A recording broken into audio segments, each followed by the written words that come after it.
Chairman P T I کی jail میں حالت اعزار سے متعلق رپورٹ اٹارنی جنرل نے سپریم کورٹ میں جمع کرا دی۔ رپورٹ کے مطابق چیئرمین پی ٹی آئی کو سب سے محفوظ ہائی آبزرویشن بلاک میں رکھا گیا ہے۔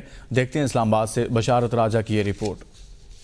سپریم کورٹ میں اٹارنی جنرل کی جانب سے جمع کرائی گئی رپورٹ کے مطابق چیئرمین پی ٹی آئی کے طبی چیک اپ کے لیے 5 ڈاکٹرز کا پینل ہر وقت موجود ہوتا ہے۔ بیٹر کلاس قیدی ہونے کے باعث چیئرمین پی ٹی آئی کو میٹریس، ایئر کولر، 4 تکیے، میز، کرسی اور پنکھے کی سہولت دستیاب ہے۔ چیئرمین پی ٹی آئی کو قرآن پاک اور 25 تاریخی کتابیں فراہم کی گئی ہیں۔ چیئرمین پی ٹی آئی کو 21 انچ ٹی وی اور روزانہ اخبار بھی فراہم کیا جاتا ہے۔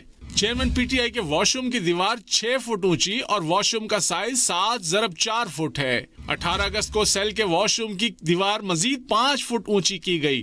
وضو کے لیے واش بیسن لگایا گیا ہے، جبکہ روزانہ بیرک، واش روم اور کپڑوں کی صفائی کے لیے سٹاف دیا گیا ہے۔ رپورٹ کے مطابق چیئرمین پی ٹی آئی کو جیل میں ڈائٹ فوڈ ان کی مشاورت سے دیا جاتا ہے۔ پیر سے اتوار تک ناشتے میں بریڈ، آملیٹ، دہی اور چائے دی جاتی ہے۔ لنچ میں پیر کو سبزی، روٹی، سلاد اور دہی دیا جاتا ہے۔ منگل کو دال چنے، بدھ کو دال ماش دی جاتی ہے۔ جمعرات کو دال، جمعے کو سبزی، ہفتے اور اتوار کو بھی دال دی جاتی ہے۔ ڈنر میں دال چاول، دہی اور سلاد دیا جاتا ہے۔ چیئرمین پی ٹی آئی کی ڈیمانڈ پر ہفتے میں 2 بار دیسی مرغی اور 1 بار چھوٹا گوشت دیسی گھی میں تیار کر کے فراہم کیا جاتا ہے۔ موسمی پھل بھی فراہم کیے جاتے ہیں۔ جیل کی سیکیورٹی کے لیے 53 افسران تعینات ہیں اور 3 کیمرے نصب کیے گئے ہیں۔ فیملی کی ملاقات کے لیے منگل دن 2 بجے اور وکلاء کے لیے جمعرات کا روز مقرر ہے۔